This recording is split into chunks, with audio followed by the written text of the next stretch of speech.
Hello दोस्तों, स्वागत है आप लोगों का अपने यूट्यूब परिवार अरुण अकेडमी में। आज की क्लास में हम लोग पढ़ेंगे मैथ प्लस पेडागोजी।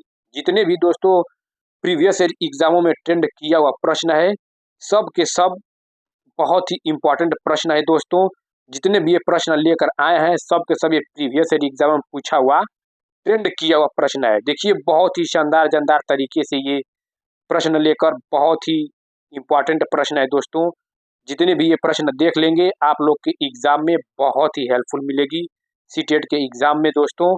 अब ज़्यादा दिन बचा नहीं है, चलते हैं पहला क्वेश्चन देखिए, स्टार्ट करते हैं क्या कह रहा है। देखिए, एक पासे के विपरीत फलकों की संख्याओं का योगफल 7 है। निम्नलिखित में से कौन सा पासे में सही होगा? तो देखिए, हम पहले आप लोगों को बता दे रहे हैं कौन किसका विपरीत होता है। तो देखिए, जो ये हमारा पासा है, ठीक है दोस्तों, इसका विपरीत संख्या हम बता दे रहे हैं कौन सा विपरीत संख्या है। मान लीजिए, तो इस पहले का इसके विपरीत होगा और इसका इसके होगा, और जो बीच का बचा है बीच का बीच विपरीत होगा, इसका इससे होगा। तो दोस्तों, ये जो 2 है, तो 2 का विपरीत देखिए 1 है, और 3 का विपरीत 6 है, 5 का विपरीत 4 होगा।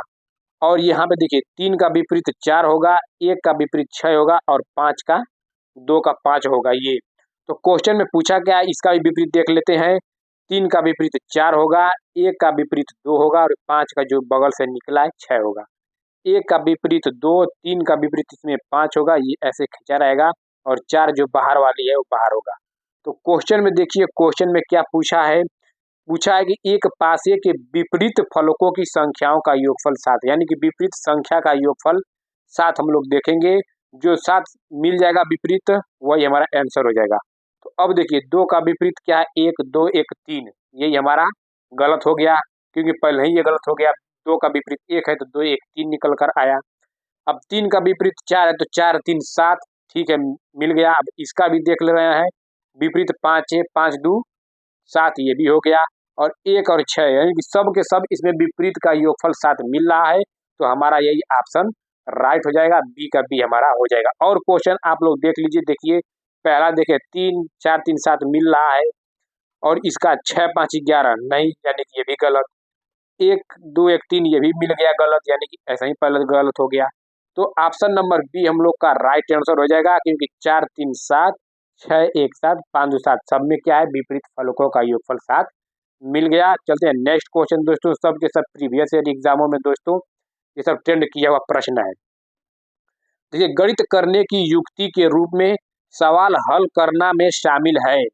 तो हल करने में शामिल है, देख लेते हैं, अनुमान लगाना, या व्यापक, या हल पर पहुंचने के लिए संकेतों का प्रयोग करना, या ऑप्शन नंबर डी क्रियाकलाप आधारित उपागम। तो ऑप्शन नंबर डी हम लोग लॉक कर देंगे, क्रियाकलाप आधारित उपागम। जो गणित करने की युक्ति है के रूप में सवाल हल करना में शामिल आता है, क्रियाकलाप आधारित उपागम के अंतर्गत। तो ऑप्शन नंबर डी हम लोग का राइट आंसर हो जाएगा। चलते हैं नेक्स्ट क्वेश्चन, देखिए नेक्स्ट क्वेश्चन क्या कह रहा है, निम्नलिखित में से कौन सा सही है। देखिए, पूर्ववर्ती, पूर्ववर्ती का मतलब होता है उससे एक कम, आप पूर्ववर्ती का मतलब होता है एक कम, मतलब पूर्ववर्ती का मतलब होता है जैसे कि 100 का पूर्ववर्ती 99 होगा, 1000 का पूर्ववर्ती 999 होगा, 10 का पूर्ववर्ती 9 होगा, और परवर्ती का मतलब होता है +1 जोड़ देना। पूर्ववर्ती का मतलब -1 कर देंगे, और परवर्ती का मतलब +1 कर देंगे। तो देखिए, 1000 के पूर्ववर्ती, यानी कि 1000 के पूर्ववर्ती 999 होगा, फिर का पूर्ववर्ती, यानी कि 1000 के पूर्ववर्ती 999, अब 999 का पूर्ववर्ती 998 होगा, यानी कि गलत हो गया। 1000 के पूर्ववर्ती का परवर्ती, तो देखिए 1000 के पूर्ववर्ती 999, अब 999 का परवर्ती पूछ रहा है, तो परवर्ती 999 +1 जोड़ देंगे 1000, तो यहाँ पे 1001 दिया है, ये भी गलत। 1000 के परवर्ती, तो परवर्ती क्या होगा 1000 के, देखिए 1000 के परवर्ती फिर का परवर्ती, तो क्या होगा, अब आप लोग बताइए। 1000 के परवर्ती 1001, अब का परवर्ती 1002, अब 1000 के परवर्ती का पूर्ववर्ती, देखिए 1000 का परवर्ती का क्या होगा, 1 जोड़ देंगे 1001, अब का पूर्ववर्ती 1000 यानी कि माइनस कर देंगे। यहाँ पे देखिए क्या क्या है कि 1000 के पूर्ववर्ती यानी कि 1000 के परवर्ती 999। अब का परवर्ती 1000 आ रहा है, तो ऑप्शन नंबर डी हमारा सही है, क्योंकि यहाँ पे देखिए पूर्ववर्ती रहेगा, परवर्ती मिसप्रिंट हो गया, कोई बात नहीं दोस्तों। परवर्ती या पूर्ववर्ती ये कम हो जाएगा, तो यहाँ पे देखिए 1000 के परवर्ती यानी कि 1000 के परवर्ती 1001 होता है। अब 1001 का पूर्ववर्ती यानी कि एक कम 1000, यही हमारा राइट आंसर हो जाएगा। Option number D is the right answer. Next question देखिए क्या कह रहा है। गणित में निदानात्मक परीक्षण का उद्देश्य होता है। तो गणित में निदानात्मक परीक्षण का उद्देश्य क्या होता है? सत्रांक परीक्षा के लिए प्रश्न पत्र की योजना बनाना, या बच्चों की समझ में निहित रिक्तियों को जानना, या अभिभावकों को प्रतिपुष्टि यानी कि फीडबैक देना, या प्रगति पत्रक को भरना। तो ऑप्शन नंबर बी हमारा राइट आंसर हो जाएगा, बच्चों की समझ में निहित रिक्तियों का जानना। गणित में निदानात्मक परीक्षण का उद्देश्य है कि बच्चों ने जिस भी प्रकार से प्रश्नों को समझा है उसमें कोई पद भूल तो नहीं रहा है, अर्थात बच्चों की समझ में निहित रिक्तियों को जानना है। तो option number B is the right answer हो जाएगा। चलते नेक्स्ट क्वेश्चन देखिए, नेक्स्ट क्वेश्चन क्या कह रहा है। जब राजन के सामने शाब्दिक समस्याएं आती हैं तो वह प्रायः पूछता है, मैं जमा करूं या घटाना, मैं गुणा करूं या भाग। इस तरह के प्रश्न बताते हैं कि राजन जोड़ और गुणा नहीं कर सकता, या राजन कक्षा में बाधा डालने के लिए अवसर खोजता है, या राजन को भाषा समझने में कठिनाई होती है, या राजन संख्या संक्रियाओं को नहीं समझा। बिल्कुल D is the right answer हो जाएगा, राजन संख्याओं क्रिया को नहीं समझा। जब शाब्दिक प्रश्नों के आने पर शिक्षार्थी यह नहीं समझ पाता कि उसमें जोड़ करना है या घटाना करना है या गुणा भाग, अर्थात शिक्षार्थी संख्या क्रियाओं को नहीं समझता, यही है इससे दोस्तों, तो डी हमारा राइट आंसर हो जाएगा। चलिए नेक्स्ट क्वेश्चन देखिए, नेक्स्ट क्वेश्चन क्या कह रहा है। एक समचतुर्भुज के विकर्णों की लंबाइयां 8 सेंटीमीटर और 6 सेंटीमीटर है, तो परिमाप क्या होगा? तो देखिए वर्ग का परिमाप 4a होता है, समचतुर्भुज का भी परिमाप 4a होता है। तो अब बताइए 4a पूछा है परिमाप, यानी कि परिमाप पूछ रहा है, तो परिमाप का सूत्र, समचतुर्भुज के परिमाप का सूत्र 4a होता है। क्या होता है? 4a। तो हमें a का जब मालूम चलेगा तभी तो परिमाप निकालेंगे।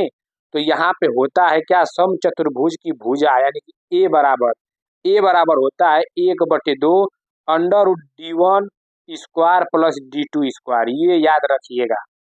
या समचतुर्भुज की एक भुजा a बराबर होता है 1/2 अंडर रूट यानी कि कड़ी में d1 square plus d2 square.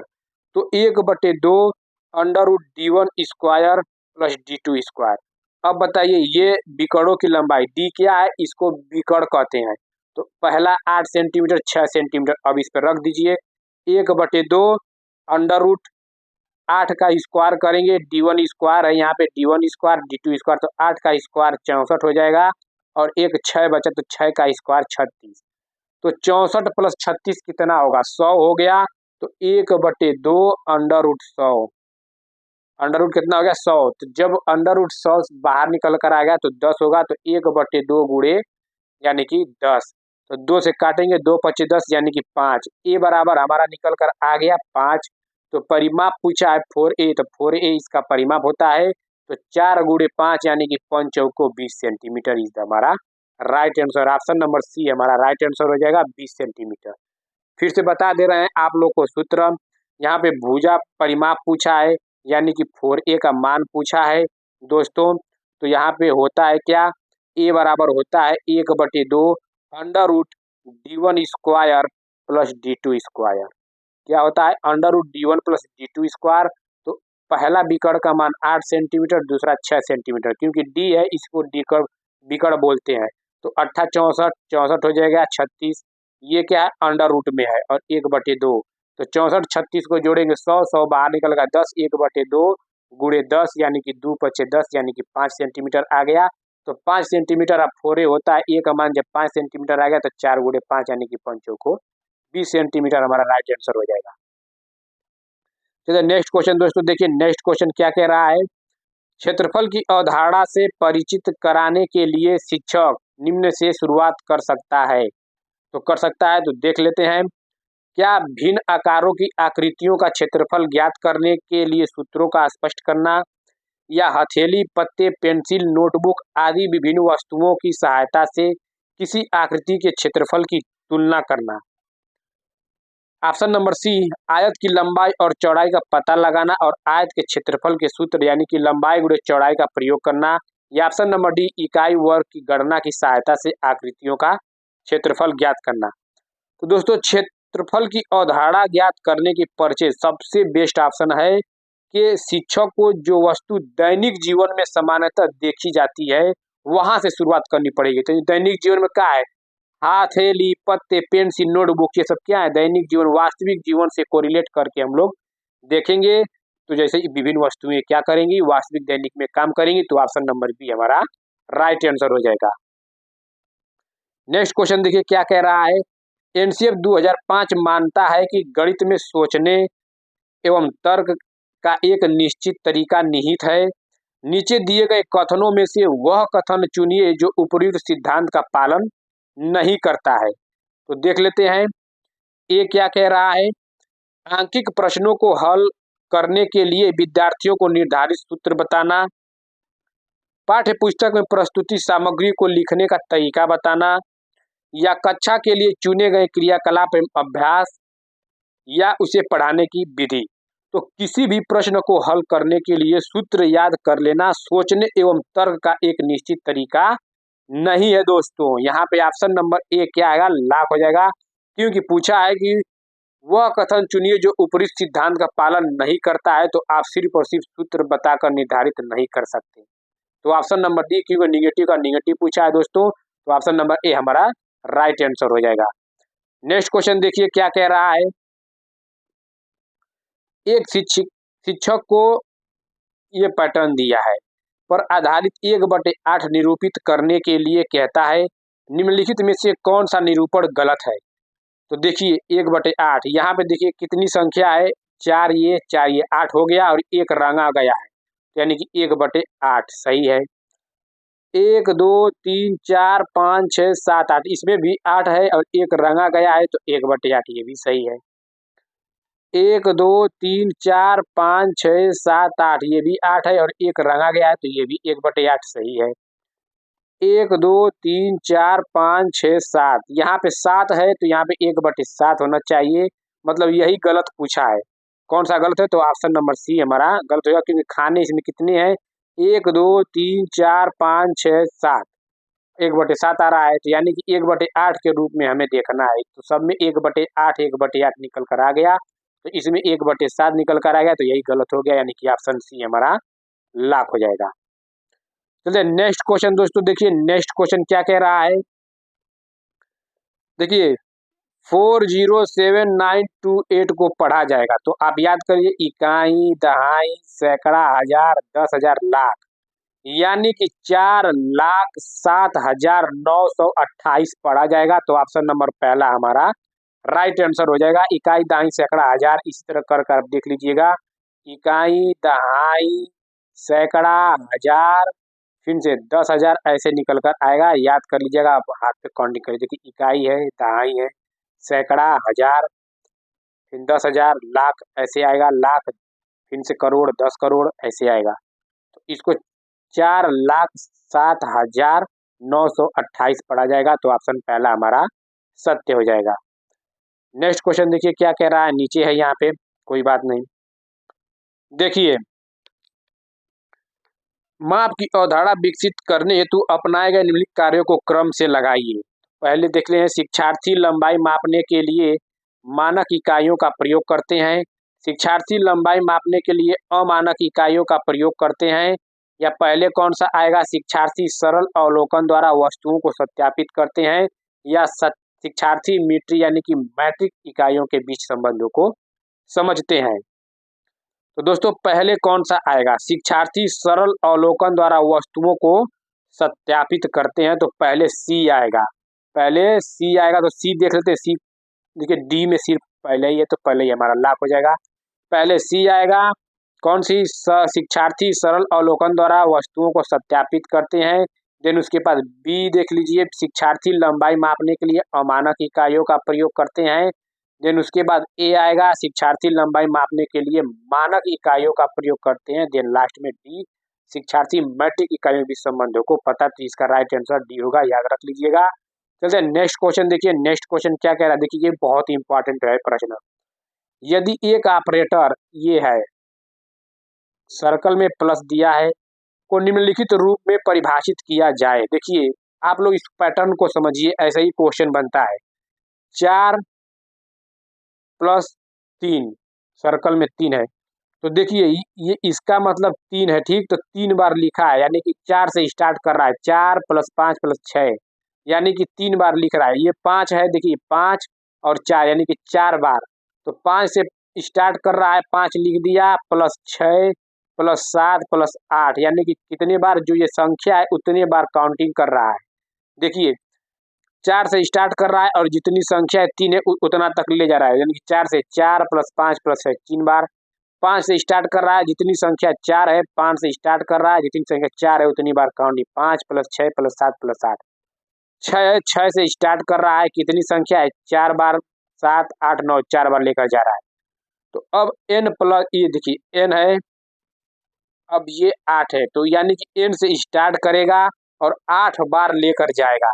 तो यानी कि देखिए n से स्टार्ट करा n, ठीक, अब प्लस n + 1 लेकर जाएगा, क्योंकि भाई उससे आगे बढ़ना है ना। जैसे मान लीजिए 6 है तो 6 उतार दिया, 6 से प्लस 1 संख्या 7, 7 से 1 अधिक 8, 8 से 1 अधिक 9, तो 4 बार लेकर गया। तो वैसे ही आप क्या करेंगे, n + 1, फिर उसके बाद n + 2, फिर उसके बाद n + 3, फिर उसके बाद n + 4, फिर उसके बाद n + 5, फिर उसके बाद n + 6। तो गिन लीजिए क्या हुआ, 1 2 3 4 5 6 7 हुआ। तो n + 7 यानी कि 8 बार लेकर जाना है, क्योंकि n ये है, मान लीजिए ऐसे है। तो अब जोड़ दीजिए, तो n कितने हुआ, n हुआ 1 2 3 4 5 6 7 8, 8 बार 8 n हो गया। अब संख्या जोड़ लीजिए, 1 2 1 3, 3 6 6 4 10, 10 5 15, 15 6 21, 21 7 28, यानी कि 8n + 28। तो 8n + 28 ऑप्शन नंबर सी। ऐसे ही करना है, आप लोग पैटर्न बस समझिए, यही टाइप सब आएगा, बस अंक डिजिट बदला रहेगा। दोस्तों देख लेते हैं इसका क्या है, देख लेते हैं, पहले ये पढ़ लेते हैं। देखिए बच्चे के पर्यावरण में जो वस्तुएं लुढ़कती या फिसलती हैं उन पर कक्षा में चर्चा शुरू करो। बच्चों को उनके क्या, बच्चों को उनके आकार देखने में, यह समझने में कि कैसे कुछ वस्तुएं लुढ़कती हैं और कुछ फिसलती हैं सहायता करो। तो स्रोत इसका देख लीजिए, गणित के जादू सेकेंड NCERT, यानी कि NCERT की कक्षा 2 की पाठ्य पुस्तक में इस तरह के सुझाव यह समझने में शिक्षक की सहायता करते हैं कि। अब ऑप्शन देख लेते हैं क्या क्या है। ऑप्शन देखिए क्या है, चर्चाएं बहुविध परिप्रेक्ष्यों को कक्षा में स्थान देती है, या चर्चा करना गणित की कक्षा के लिए सर्वश्रेष्ठ युक्ति है, या आसपास की चीजों के बारे में बच्चों का ध्यान आकर्षित करना शिक्षकों के लिए अनिवार्य है, या निदर्शन में संपूरित चर्चाएं विद्यार्थियों के संकल्पनाओं को बेहतर तरीके से समझने में सहायता करती है।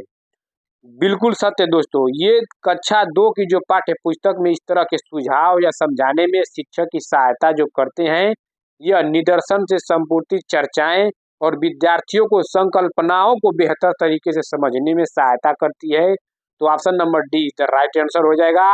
चलते हैं नेक्स्ट क्वेश्चन दोस्तों, देखिए एक अच्छा गणितज्ञ होने के लिए जरूरी है, तो एक अच्छा गणितज्ञ होने के लिए जरूरी है, देख लेते हैं। सवालों के उत्तर देने के तकनीक में निपुणता, या अधिक सूत्रों को याद करना। याद करने की बात कही तो वैसे ही गलत हो जाएगा। बहुत जल्दी सवालों को हल करना, या सभी अवधारणाओं को समझना, लागू करना और उनमें संबंध बनाना। बिल्कुल D is the right answer हो जाएगा। एक अच्छा गणितज्ञ होने के लिए गणित के सभी अवधारणाओं को समझना, लागू करना और उनमें संबंध बनाना जरूरी होता है। तो डी हम लोग का राइट आंसर हो जाएगा। नेक्स्ट क्वेश्चन देखिए क्या कह रहा है। कुछ आमों का भार 2 किलो 600 ग्राम है तथा कुछ सेबों का भार 1 किलो 450 ग्राम है। तो आमों का भार सेबों के भार से कितना अधिक है। बस क्या करना है, दोनों में तुलना करने की बात करी तो हम लोग जोड़कर घटा देंगे। तो 2 किलो 600 ग्राम, तो 1 किलो में 1000 ग्राम आता है, तो 2 किलो में 2000 किलोग्राम, तो 2000 और 600 किलोग्राम हो जाएगा, तो कितना हो जाएगा, यानी कि 2600 ग्राम। फिर से बता रहे हैं, 1 किलो में 1000 ग्राम आता है, तो 2 किलो में 1000 प्लस 1000 2000 ग्राम, और ये 600 ग्राम, यानी कि 2000 प्लस 600 यानी कि 2600 ग्राम हो गया। अब 1 किलो 450 ग्राम, तो 1 किलो में 1000 ग्राम और 450 ग्राम कितना आ गया, 1450, यानी कि 1450 ग्राम निकल कर आ गया। इन दोनों को घटा देंगे, यही हमारा आंसर निकल कर आ जाएगा। तो 0 से 0 गया, फिर 10 में से 5 गया, 0 में से 5 नहीं जाएगा तो इससे हासिल लेंगे। 10 में से 5 जाए 5, यहाँ पे 6 था तो एक हासिल दिया था, तो 5 बच गया, तो 5 में से 4 जाए 1, और 2 में से 1 जाए 1, यानी कि 1150 ग्राम। तो 1150 ग्राम निकल कर आ गया, लेकिन यहाँ पे किलो में भी दिया है, तो 1000 इसमें से निकालेंगे तो 1 किलोग्राम हो जाएगा, क्योंकि 1 किलो में 1000 ग्राम होता है। तो 1 किलोग्राम और बचा कितना, 150 ग्राम। ठीक, 150 ग्राम, यानी कि 1 किलोग्राम 150 ग्राम। तो ऑप्शन नंबर सी हमारा राइट आंसर हो जाएगा। यही दोनों को जोड़कर अंतर कर देंगे, हमारा आंसर निकल कर आ जाएगा। देख लेते हैं नेक्स्ट क्वेश्चन, देखिए क्या कह रहा है। देखिए एनसीईआरटी की कक्षा 4 की गणित की पाठ्य पुस्तक के पाठों में इस तरह के शीर्षक हैं। कबाड़ी वाला, भोपाल की सैर और दुनिया कुछ ऐसी दिखती है, यह परिवर्तन किया गया है। तो देख लेते हैं क्या कह रहा है।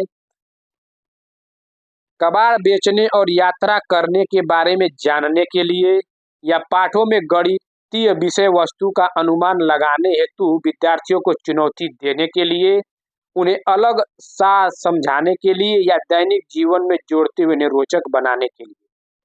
तो यहाँ पे दैनिक जीवन में जोड़ते हुए रोचक बनाने के लिए बात की गई है दोस्तों। इसमें क्या है कि पाठ्य पुस्तक को रोचक बनाने के लिए उसके पाठों के शीर्षक को दैनिक जीवन से जोड़ा गया है। तो ऑप्शन नंबर डी हम लोग का राइट आंसर हो जाएगा। चलते हैं नेक्स्ट क्वेश्चन, देखिए नेक्स्ट क्वेश्चन क्या कह रहा है, इसको देखेंगे अब ग्राफ पे क्या कर रहा है। इन दिनों दाम बढ़ाने शुरू हो रहे हैं, निम्नलिखित में से कौन सा ग्राफ इस स्थिति का निरूपण कर रहा है, यानी कि ग्राफ बढ़ाने की बात कर रहा है। तो देखिए ये कीमत है बढ़ रहा है, और फिर देखिए समय के साथ घट रहा है, गलत हो जाएगा। इसमें क्या है, ये पहले बढ़ा फिर घटा, तो सिर्फ बढ़ाने की बात कही गई क्वेश्चन में। इसमें क्या है, गिर गया। इसमें देखिए बढ़ता जा रहा है, इसमें क्या है, बढ़ता जा रहा है, कीमत और समय के साथ बढ़ रहा है। तो हमारा डी क्या होगा, यही आंसर हो जाएगा, क्योंकि ग्राफ में समय के साथ कीमत बढ़ रही है। यहाँ पे देखिए क्वेश्चन क्या क्या है कि दाम बढ़ाने शुरू हो रहे हैं, यानी कि दाम बढ़ाने की बात कर रहा है। तो दाम कैसे बढ़ेगा, यहाँ पे देखिए यहाँ पे दाम गिर रहा है, और पहले बढ़ा फिर गिरा, और ये ऐसे गिर रहा है। ठीक है दोस्तों, और ये क्या है, ये बढ़ रहा है, यही हमारा बेस्ट ऑप्शन होगा, ये इसी को दर्शाया गया है। तो ऑप्शन नंबर डी हमारा राइट आंसर हो जाएगा। नेक्स्ट क्वेश्चन देखिए क्या कह रहा है। भिन्नों की तुलना पढ़ाते समय जिसमें अंश समान है, जैसे 3/5, 3/7, रोहित की प्रतिक्रिया थी, चूंकि अंश समान है और 7 5 से बड़ा है, अतः 3/7 3/5 से बड़ा है। ये कह रहा है कि 3/7 3/5 से बड़ा है, तो इसमें देखिए 3/5 बड़ा है, ना कि 3/7। तो वो क्या है, अंश समान है, तो इसमें ये बता रहा है कि 3/7 बड़ा है। तो भाई कौन क्या दर्शाया गया है, तो कैसे, देखिए मान लीजिए तिर्यक गुणा हम आपको बता रहे हैं, अगर भिन्नों की संख्या दे दे, कह दे कि निम्नलिखित में से कौन सा बड़ा है, तो आप देखिए तिर्यक गुणा कर देंगे ऐसे। ठीक, 5 या 15, यहाँ पे 15 आ गया, और यहाँ पे 7 3 21। अब बताइए जो संख्या बड़ा रहेगा वही संख्या बड़ा रहेगा। तो यहाँ पे 5 का नीचे का इसमें गुणा करेंगे तो 15, तो 15 निकल कर आएगा, तो 3/7 का ये आंसर निकल कर आएगा। अब 7 का 21 में करेंगे तो 7 लिखिए 21, जो ऊपर रहेगा उसके सामने वही लिखेंगे 21 इसका, तो 21 बड़ा है कि 15, तो 21 बड़ा है तो 3/5 बड़ा हुआ यहाँ पे, ऐसे आप लोग देखेंगे। तो वो कह रहा है, विद्यार्थी कह रहा है कि 3/7 3/5 से बड़ा है, तो यानी कि वो गलत बता रहा है। तो इसमें से उसको क्या लॉजिक है ऑप्शन में देख लेते हैं। रोहित ने अच्छी तरह अभ्यास नहीं किया, या रोहित को भिन्नों की परिणाम की समझ नहीं है, या रोहित अंश और हर की अवधारणा नहीं जानता है, तो रोहित तुल्य भिन्नों की अवधारणा नहीं जानता है। तो यहाँ पे देखिए, यहाँ पे भिन्नों की अवधारणा नहीं जानता है, भिन्न है तभी तो, क्योंकि अंश बराबर है और हर लॉजिक लगाकर 7 बड़ा कर दिया तो 3/7 बड़ा बता दिया। लेकिन रोहित तुल्य भिन्नों की अवधारणा नहीं जानता है, डी हमारा राइट आंसर हो जाएगा, तभी गलत बता रहा है। नेक्स्ट क्वेश्चन देखिए, भिन्नों की अवधारणा से परिचित करने के लिए शिक्षक निम्न से शुरुआत कर सकता है। तो भाई शुरुआत कर सकता है, देख लेते हैं। उनके आसपास की वस्तुओं में भिन्न भागों की पहचान करना, विभिन्न विभिन्न भिन्नों में अंश और हर की पहचान करना, संख्या रेखा पर भिन्न का पता लगाना, a/b के रूप में भिन्न लिखना जिसमें b not is equal to 0। तो इसमें ऑप्शन नंबर हम लोग पहला लॉक कर देंगे, उनके आसपास की वस्तुओं में भिन्न भिन्नों भागों की पहचान करना। भिन्नों की अवधारणा से परिचित कराने के लिए शिक्षक को पर्यावरण में मौजूद वस्तुओं में जो भिन्न भागों को पहचान कराने से शुरुआत करनी चाहिए। तो ऑप्शन नंबर पहला हम लोग का राइट आंसर हो जाएगा। चलते नेक्स्ट क्वेश्चन देखिए, नेक्स्ट क्वेश्चन क्या रहा है, देखिए ये तो हर बार ऐसा क्वेश्चन पूछता है, ये पहली दूसरी हर सेट में ये बताए हैं और मैराथन क्लास में भी बताए हैं, नहीं देखे तो जाकर देख सकते हैं। 63, 60, 6 में 6 के स्थानीय मानों का योगफल। हम स्थानीय मान क्या बताएं कि जिस संख्या का स्थानीय मान पूछे उस संख्या के जितने आगे अंक बचेगा वो 0 उतार देंगे, वही हमारा स्थानीय मान हो जाएगा। जैसे कि मान लो पहला 6 का स्थानीय मान 6 लिख दिए, अब 6 के आगे कितना अंक बच रहा है, 3 4 3 6 0 6, तो कितना अंक हुआ, यानी कि 4 अंक हुआ ना, 3 को 1 6 2 0 3 6 4, यानी कि 4 अंक बचे तो 4 0 उतार लेंगे। तो यानी कि पहले का, यानी कि इसका स्थानीय मान का 6000 आया, अब इस 6 का स्थानीय मान, क्योंकि 6 के स्थानीय मान पे अब इस 6 का स्थानीय मान निकालेंगे, तो इस 6 का स्थानीय मान क्या होगा, इस 6 के आगे कितने अंक है, 0 और 6 है ना, तो 2 0, तो 2 0 हो गया, इसी का योगफल पूछा है। अब फिर अब इस 6 का, इस 6 के आगे कोई अंक नहीं तो सिर्फ 6 उतार देंगे। अब इसको जोड़ देंगे, तो जब जोड़ेंगे तो कितना आएगा, 6 0 6 6, तो कितना आएगा हमारा ऑप्शन नंबर डी 6,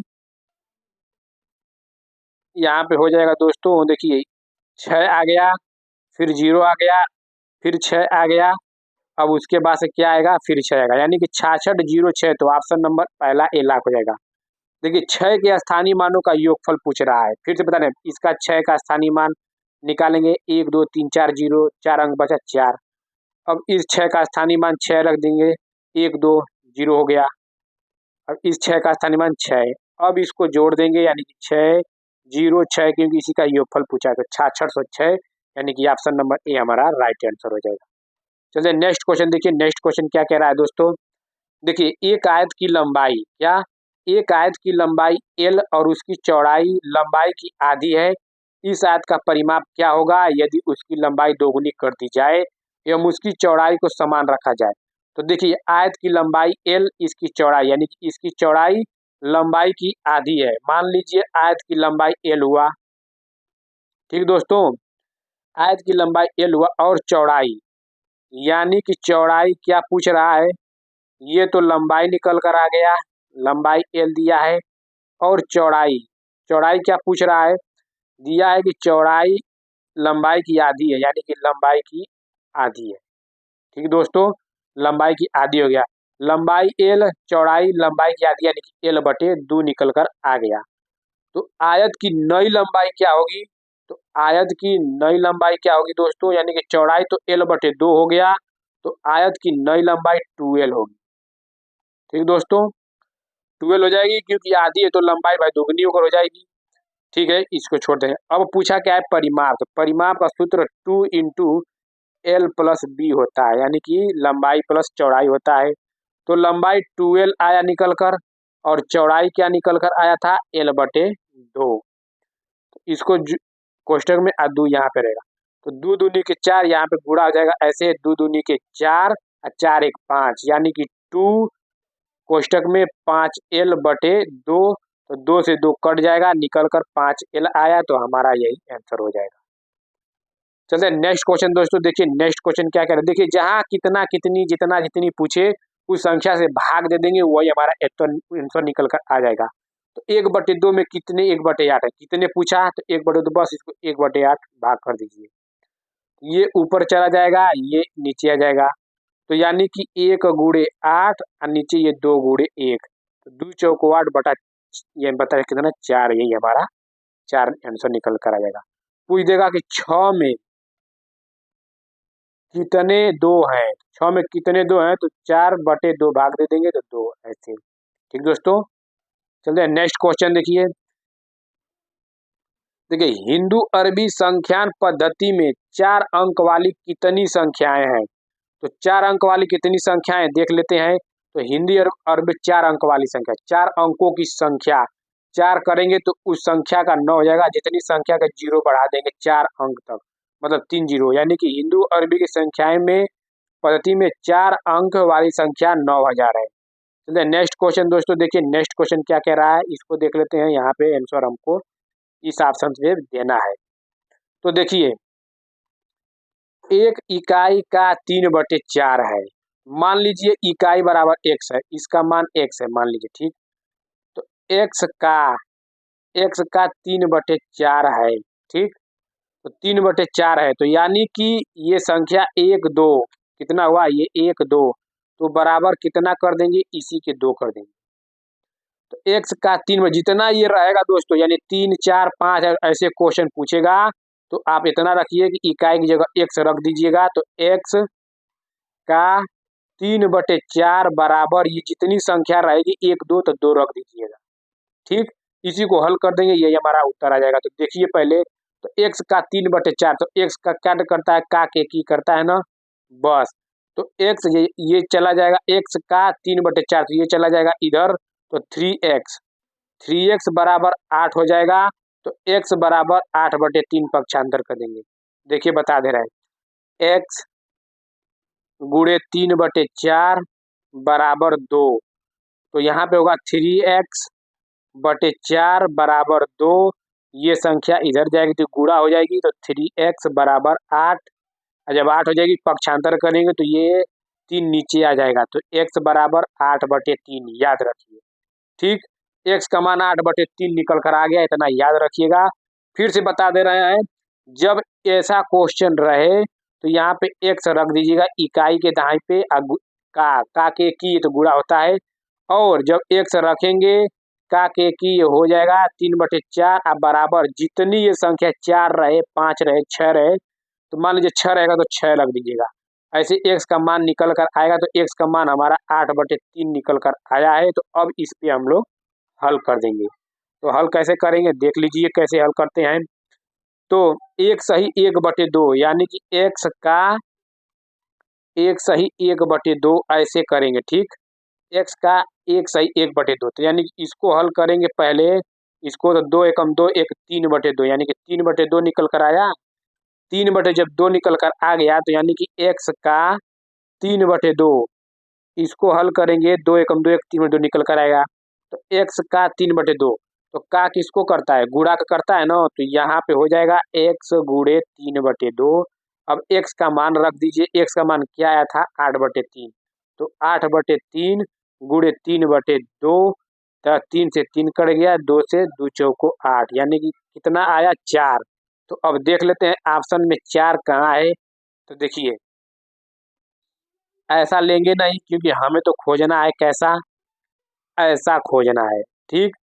तो ये कट गया मेरा ए, बी भी कट गया, सी भी कट गया, देखिए एक तो है लेकिन ये गलत है। डी देख लेते हैं, डी में देखिए वैसा ही सेम है, यानी कि यही हमारा राइट आंसर हो जाएगा। आई होप दोस्तों आप लोग को ये सब समझ में आ रहा होगा। दोस्तों देखिए संख्या 49,532 का सन्निकटवां हजारवां मान होगा। देखिए 49,000, तो देखिए 49,000 तो मान लीजिए दे दिया, तो अब 532, अगर यही 499 रहता तो 49,000 आंसर हो जाता। बट 5 से अधिक हो गया, 500 से अधिक हो गया 32, यानी कि हम 50,000वां के पास जाएंगे। किसके पास जाएंगे दोस्तों? तो यहाँ पे हम लोग जाएंगे 50,000वां के पास। अगर यही 549,499 रहता तो हम लोग 49,000 के पास जाते, क्योंकि आधे से अधिक अगर जो संख्या कह देगा तो उसके यहाँ 5,000 के पास जाएंगे। तो पहला आंसर हमारा 5,000 हो जाएगा। देखिए नेक्स्ट क्वेश्चन क्या कह रहा है, निम्नलिखित में से कौन सी महत्तम संख्या है? यहाँ पे महत्तम संख्या सबको हल कर देख रहे हैं। देखिए पहले कोष्ठ के अंदर हल करेंगे, 2 4 6, तो 2 4 6 निकल कर आ गया, तो 6 स्क्वायर बराबर 36। ठीक, इसका मान 36 आ गया। इसका मान 16 आ गया, 4 चौके 16। अब गुणा है, 2 के 2, 2 दूनी 4, 4 दूना के 8, 8 का वर्ग करेंगे 64। मतलब कि इसका निकल कर आया 1 का 36, इसका 16 64। तो यानी कि 36 वाला और 16 वाला कट गया, 64 को छोड़ दे रहे हैं, क्योंकि महत्तम संख्या पूछा है। तो एक और ये देख लेते हैं, तो 2 दूनी के 4, 4 का वर्ग किया है 16, फिर 16 का वर्ग किया है तो 16 का 256, यानी कि हमारा महत्तम संख्या D is the right answer, 256 इसका निकल कर आया। चलिए नेक्स्ट क्वेश्चन दोस्तों, नेक्स्ट क्वेश्चन देखिए, ये बहुत ही इंपॉर्टेंट है।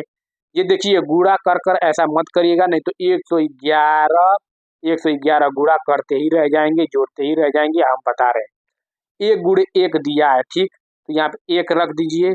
1 से कम संख्या कितनी है? 0, तो 0 लिखना नहीं है। 1 से 1 तक आ गए तो वहीं तक लिखना है। तो ये देखिए 11 गुणे 11, यानी कितनी संख्या है? 2 है ना, तो 1 2 तक जाइए। अब 2 से कम कितनी है? 1, तो 1 तक जाइए। अब दिया है 111 गुणे 100, यानी 3 संख्या है ना, तो 3 तक जाइए पहले। 1 2 3, फिर अब 3 हो गया, मैक्सिमम 3 है तो 3 तक जाएंगे। अब 3 से वापस आएंगे, 2 1, 1 तक बस वापस आना है, वही हमारा आंसर हो जाएगा। जैसे कि मान लीजिए इसमें 1 है तो 1 तक जाएंगे मैक्सिमम, फिर 1 से कम नहीं जाना, बस 1 ही तक रुकना है। इसमें 2 संख्या है तो 1 2 तक जाएंगे, फिर 1 तक। इसमें 3 संख्या है तो 1 2 3, मैक्सिमम 3 हो गया, क्योंकि 3 ही संख्या दिया। अब 1 तक आएंगे, 2 1, यही आंसर हो जाएगा। इसमें कितनी संख्या है? 1 2 3 4 5 संख्या है, तो 5 तक जाएंगे।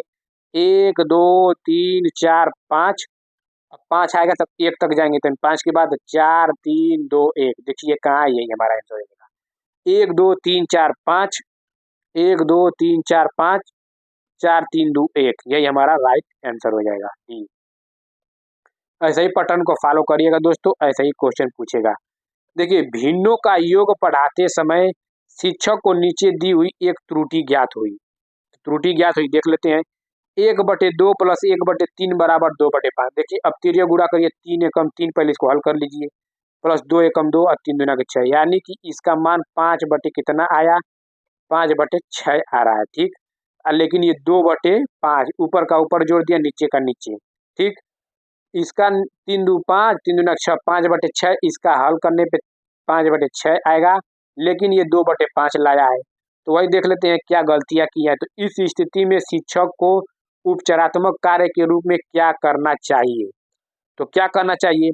लघुत्तम समापवर्तक यानी कि लसक की अवधारणाओं को समझने में बच्चे की सहायता करें। बिल्कुल सत्य, ये लघुत्तम है, एलसीएम के आधारित पे इसको कार्य करना चाहिए, यही हमारा उपचारात्मक शिक्षण कहता है। तो ऑप्शन नंबर पहला ही लाख हो जाएगा, क्योंकि अगर जोड़ता तो वो जोड़ कर देता, लेकिन एलसीएम में फंस रहा है, लस समझना चाहिए।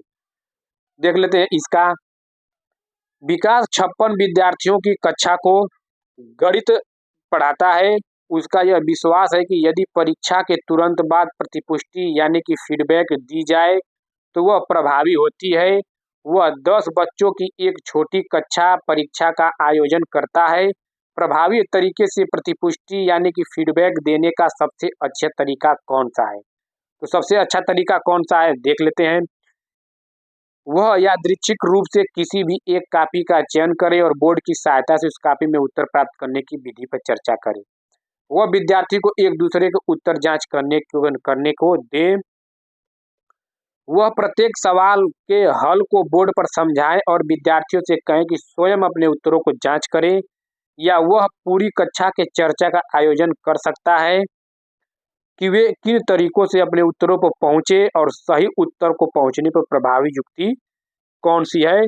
तो बिल्कुल ऑप्शन नंबर डी हम लोग ला कर देंगे, क्योंकि 1 नंबर का पॉजिटिव दिया है। वह पूरी कक्षा के लिए चर्चा का आयोजन कर सकता है कि वे किन तरीकों से अपने उत्तरों पर पहुंचे और सही उत्तर पहुंचने जितनी भी चर्चा करेगा और हर एक उत्तर की चर्चा करने की बात कर रही है, तो यहाँ पर डी हमारा राइट आंसर हो जाएगा।